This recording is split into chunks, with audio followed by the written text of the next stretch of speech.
प्राचीन काल की बात है। मालवा देश के समीप एक छोटा सा ग्राम था, जहाँ ओढ़या नाम का एक साधारण पुरुष निवास करता था। न कोई विद्या का घमंड, न धन की लालसा। उसके हृदय में बस एक ही धन था, अपने आराध्य श्री कृष्ण के प्रति अपार प्रेम। वह दिन भर खेतों में श्रम करता और संध्या होते ही यमुना तट की ओर चला जाता। वहाँ बैठकर मुरलीधर का स्मरण करता, कभी गाता, कभी रोता, कभी हंसता। लोग कहते, यह औढ़या पागल है, परंतु वह पागल नहीं, प्रेम में डूबा हुआ भक्त था। भक्ति की पराकाष्ठा। औढ़या दास न तो शास्त्र जानता था, न विधि विधान। उसे बस इतना पता था कि कृष्ण उसके अपने हैं। वह उनसे वैसे ही बात करता जैसे कोई मित्र अपने मित्र से करता है। वह कहता, हे नंदलाल, आज खेत में बहुत थक गया हूँ, आकर मेरे पास बैठो ना। और वह मान लेता कि कृष्ण सचमुच उसके पास आ बैठे हैं। ग्रामवासियों की परीक्षा। एक दिन ग्राम के पंडितों और धनिकों ने निश्चय किया कि इस औढ़या की परीक्षा ली जाए। वे बोले, यदि सचमुच इसका कृष्ण से प्रेम है तो कोई चमत्कार अवश्य होगा। उन्होंने औढ़या से कहा, यदि तुम्हारा कृष्ण सच्चा है तो आज रात्रि हमारे लिए भोजन की व्यवस्था करवा दे।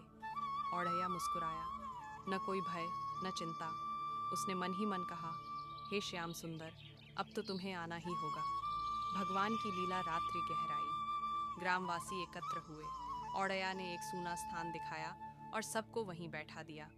वह स्वयं एक ओर जाकर नेत्र मूंद कर भजन करने लगा। श्याम तेरी बंसी पुकारे राधा नाम, कहते हैं उसी क्षण आकाश में अद्भुत प्रकाश हुआ। मंद सुगंध फैल गई और देखते ही देखते अन्न, फल, मिठाइयों से भरा भोजन स्वयं प्रकट हो गया। ग्रामवासी स्तब्ध रह गए।